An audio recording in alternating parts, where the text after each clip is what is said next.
It is looking rather blustery at times, various weather fronts coming through, but not as windy as it has been and certainly not stormy. There'll be some sunshine, also some outbreaks of rain, and then it's looking drier, more settled on Friday and Saturday. Today, this morning, well, it's a cold, frosty start to the day. Some of our temperatures have dipped below freezing.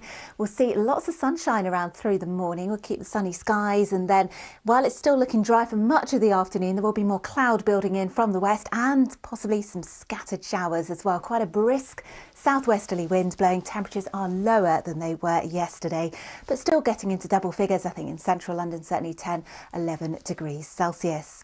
And it's a milder night to follow on Wednesday night. There'll always be quite a bit of cloud around. We've got a cold front sweeping in from the northwest as we head through into Thursday morning, so it's quite a wet start to the day on Thursday. Some colder air tucking in behind. Watch out for a little bit of winteriness to some of the showers through the afternoon. A brisk westerly wind, also some sunshine. It's looking drier with lighter winds on Friday.